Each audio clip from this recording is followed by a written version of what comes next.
All hell is breaking loose across the United States, and the Trump regime is now having its Gestapo, its ICE agents, and Border Patrol invade St. Paul, Minnesota. They are brutalizing the people there, using the same chemical warfare tactics we've seen in Chicago and elsewhere. We've seen the horrific Charlotte's Web raids in Charlotte and Mecklenburg County. We've seen Midway Blitz in Chicago. We've seen the invasion in Los Angeles. We've seen the invasion in Portland. These scenes out of St. Paul are so devastating. 8 people were injured, looked like they were seriously injured. A photojournalist was incapacitated, requiring an ambulance. You see the chemical weapons here. This is on the streets of the United States right now. Here, play this clip.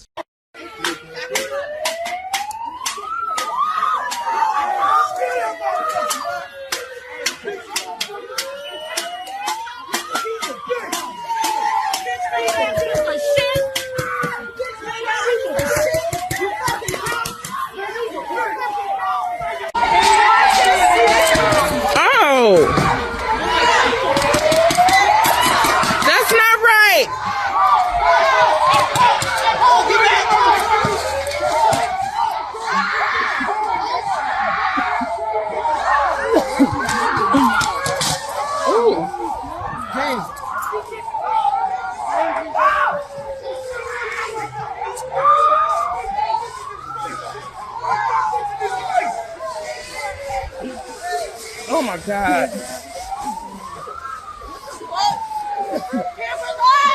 what they want. They want us to fight back. We have to stay peaceful.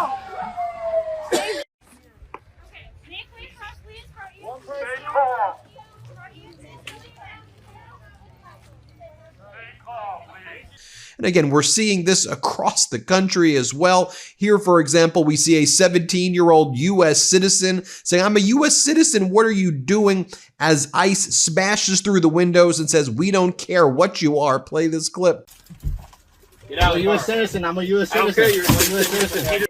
And just look right here. We see these children, young children who are thrown into cages right now in these dark sites, these detention centers across the United States, sleeping on the floor, being tortured by ICE Gestapo. I want to give a shout out, though, to the courageous citizen journalists. Shout out to the great team at Status Coup News. They are there on the front lines in Chicago, and they're sending their teams all over. And they're getting you some exclusive footage that you're not seeing anywhere else. And I'll just show you the danger and the threat they're under. Like John Farina, who's one of their incredible reporters and videographers.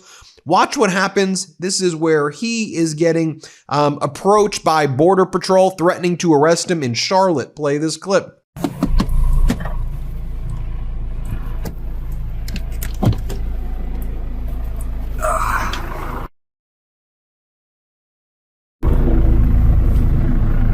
Hey.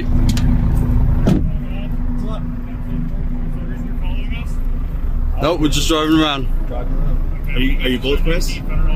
Press. Where's his badge? He's got it on. It's not visible, is it? It is. I don't see it. It's there. Oh, under his jacket.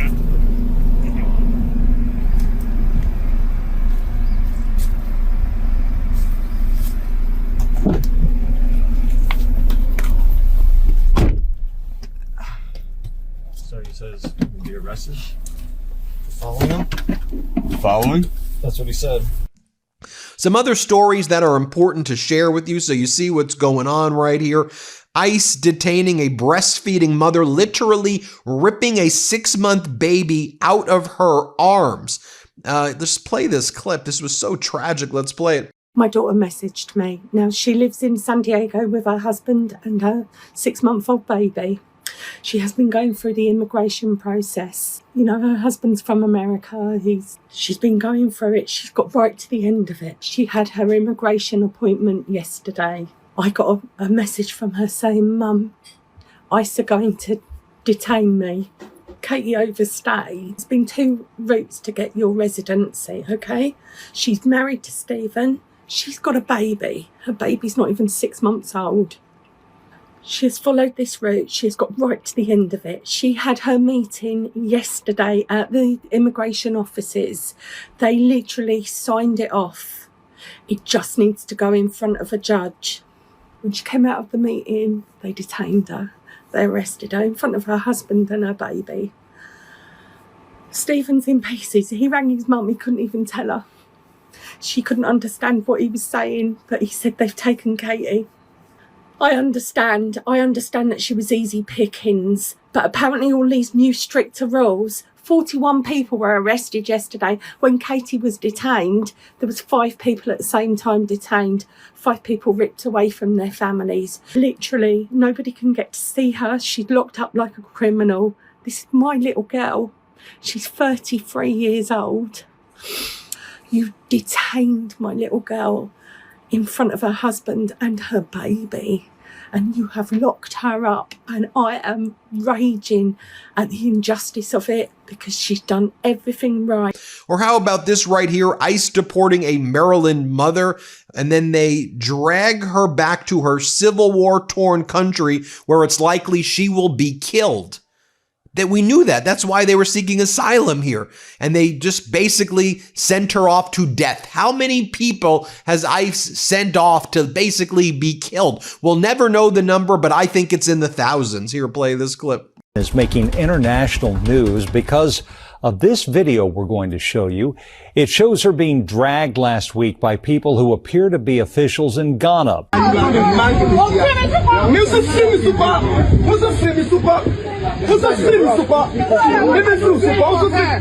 are you making so?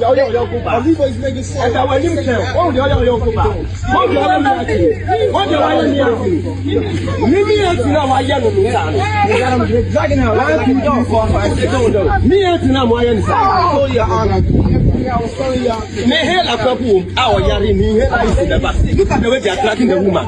You see the way they are dragging the castle. You see the way they are dragging the way they are dragging my auntie. In fact, it's very bad. It's very bad. It's terrible. Please. Earlier this month, Kouyaté was flown from the U.S. to Ghana, a country she's never been to before. Hi, Mom. Mohammed called his mother in Africa while we were with him. She says her wrists and ankles are swollen from being shackled for the 10-hour flight. She said some others had it even worse. There was another guy on the floor. That guy, they trained him from the head down to the feet. They said, if you don't cooperate with us, that's how we're going to tie you. Kouyaté told the I-Team she and other deportees were sent to a hotel in Ghana. She says she was there for 6 days before this happened. A bus arrived to take her to Sierra Leone, even though an American judge ordered she could not be sent there. Her attorney says she was ultimately sent there anyway, although she resisted. That's when they dragged me. So they bumped the back of my head. The I-Team obtained multiple videos of the dragging that were sent to her family. Kouyaté believes the people in the green uniforms worked for Ghana's government. These are pictures of some of the injuries she says she sustained after the dragging. The video went viral overseas, and several media outlets in West Africa reported that the Sierra Leone High Commission, which is like its embassy in Ghana, said it's aware of the incident and will investigate. We asked the Ministry of the Interior for Ghana about this. They acknowledged our email, but didn't answer our questions. We received no response from Sierra Leone officials. I consider America my home. It's like I built relationships there. Kouyaté says she's safe for now in an undisclosed location in Sierra Leone, as her family sits in the home she owns in Bowie, wondering what her future holds and if she will ever come back again. Do you feel like the U.S. government has failed your mom? Yes, 100%. We reached out to Maryland's ICE for comment several days ago. They asked that we share our videos of the dragging, which we did. They still have not responded to our questions about the case. How about right here, this tragic story of people losing their spouse for just lawfully showing up at their court appearances as the ICE Gestapo just utterly just brutalizes these families. Here, play this clip. It's okay. Mommy will be home, I promise. We're going to get Mommy back. Stay strong, okay? Don't let them break you down. So I'm Stephen Paul. I'm Audrey Hestmark. Those two have never met, but both say their spouses were arrested the same way, at the same place, at the same time by ICE agents during their green card interviews here at San Diego's USCIS office. 3 men with masks and bulletproof vests and guns came in and told us they were going to arrest Tom. We see the ICE agents come around and they say that they're arresting Katie. And they handed me a QR code. And they put my husband in handcuffs. And they took him and they said I couldn't follow. I had to take my baby, our baby, from his crying mother's arms. Shocked, and I feel like we were tricked. She was just stunned. She kept asking what was wrong, what did we do? We'd done everything right. He just wanted to be part of this country and for us to start our future together. And he wanted to do it the right way. Yeah, it's hard for him. Mommy's his favorite. Sometimes he doesn't want to sleep unless it's Mommy holding him. He's the love of my life. I just want my wife back. We were told that it would only be happening to criminals. We're just normal people. And it's happening to us. She's not a criminal. She hasn't done anything wrong. And don't sign anything. Don't speak to anyone. Okay. I love you. Hey, Munchkin, I love you. Mommy loves you too. I promise we're gonna get Mommy back. No matter what. We asked ICE again about this practice and these specific cases.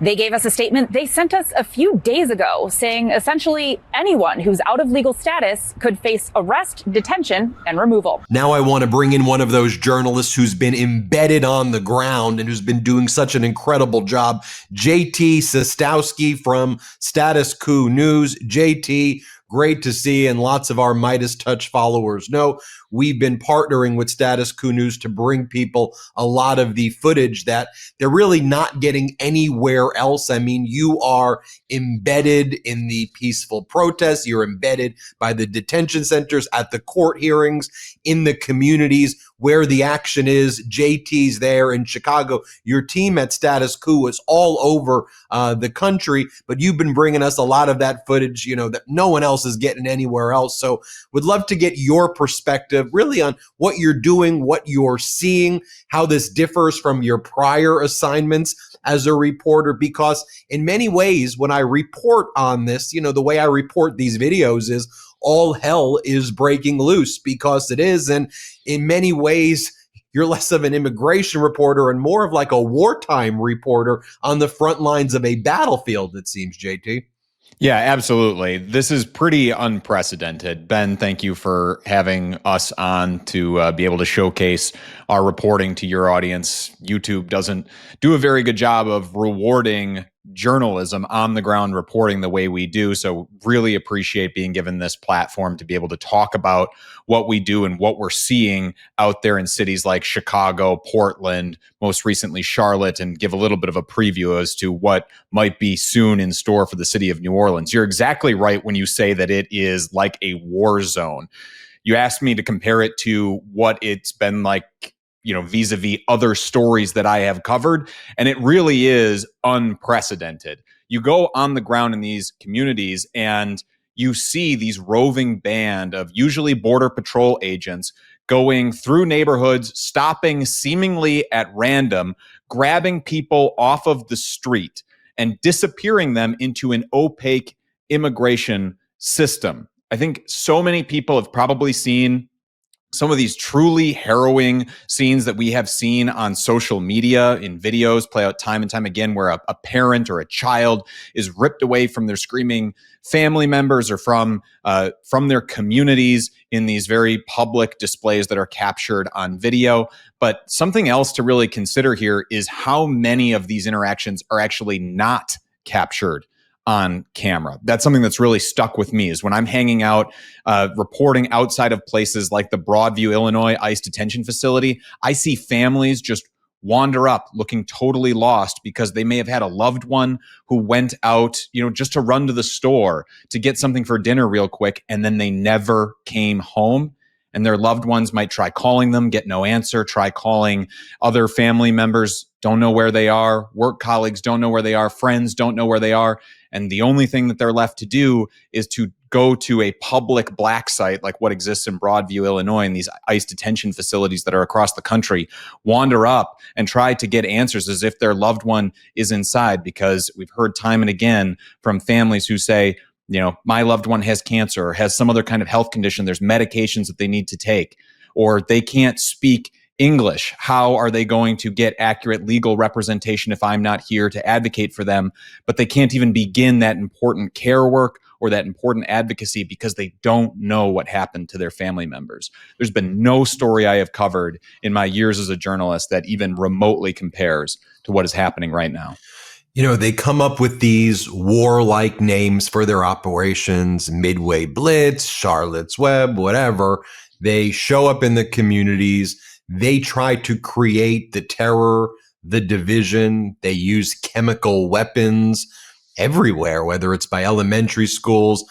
And then they bring in their own propaganda camera crew to then try to film the chaotic scenes that they create to make it look like an insurrection and a war. The Black Hawk choppers that we saw in Chicago, the lining people up. They have camera people, the regime does sometimes, inside the buildings in the pre-planned kind of raid so that they can capture the angles of people running in through the doors.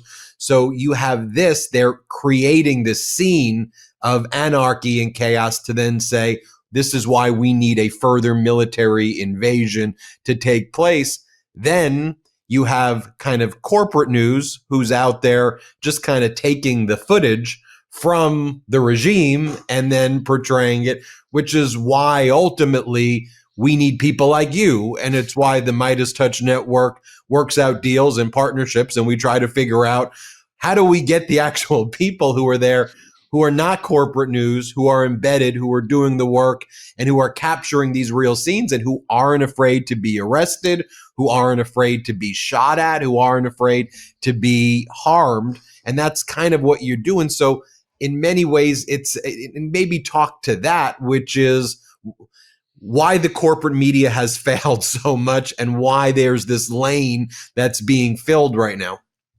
Yeah, I'm a recovering corporate reporter. I worked for a local TV station in Wisconsin before I took this job with Status Coup. I was very inspired by the kinds of stories that Status Coup was covering and the way that it was covering, the unvarnished look at these front lines in this fight against fascism and showing exactly what it's like on the ground. You made reference to the use of chemical weapons. It's not an exaggeration.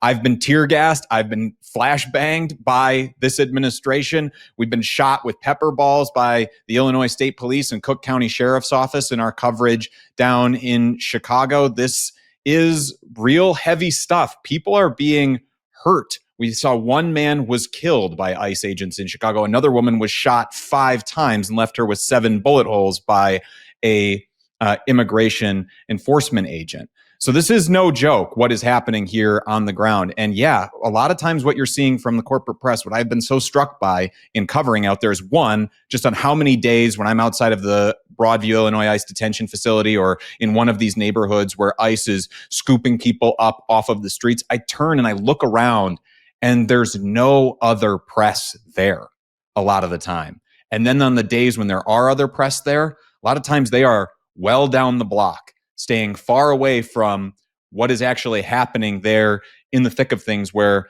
there's police brutality that's happening, where these immigration agents are just coming up and beating on people, arresting people indiscriminately. it's very disheartening to see. And that's why I take great pride in the coverage that we are able to bring from there on the ground. You talk about that propaganda that this administration has been producing with their professional camera crews that follow around these masked agents as they brutalize people. On October 3rd or 4th, I forget the exact day, Kristi Noem, the Secretary of the Department of Homeland Security, was visiting the Broadview, Illinois ICE detention facility. There was a protest happening outside, but the protesters weren't doing anything to obstruct what ICE was doing. They were being held by the Illinois State Police well off of the road where there was a protest happening, but not in a way that could disrupt what ICE was doing. So it didn't give ICE or Border Patrol the pretext to go in and start beating on people. But because they had the secretary there, because they had their camera crews ready to go, they decided, well, apparently that they weren't going to wait for that pretext. And we got video from the front lines as led by Border Patrol Commander Greg Bavino, as these agents just wandered into this crowd and just started throwing people to the ground, shoving them backwards, arresting them indiscriminately, again, for really no reason other than for the benefit of the cameras. So that's why I talk about in my reporting over and over again what's happening in Chicago and cities across this country with this immigration enforcement operation is it's ultimately as important and brutal as it is to watch. It's ultimately a distraction for this administration from some of their other failings right now, from things like the Epstein files, from things like the way the economy is faltering, because they can create this spectacle and feed their propaganda to corporate press that aren't being there as close to the action as they really should be to get the full story as to what's happening. Which is why independent media is under attack, both figuratively and literally. I mean, one of the targets that ICE and Border Patrol go after are people like you. I mean, they recognize you because they see you over and over and again at the events. You're not playing by the rules. We're not playing by the rules of what corporate news is doing. So we've seen many videos, and we showed one out the outset where Border Patrol will show up with a Status Coup reporter, with whoever, and start, questioning them, get out of here.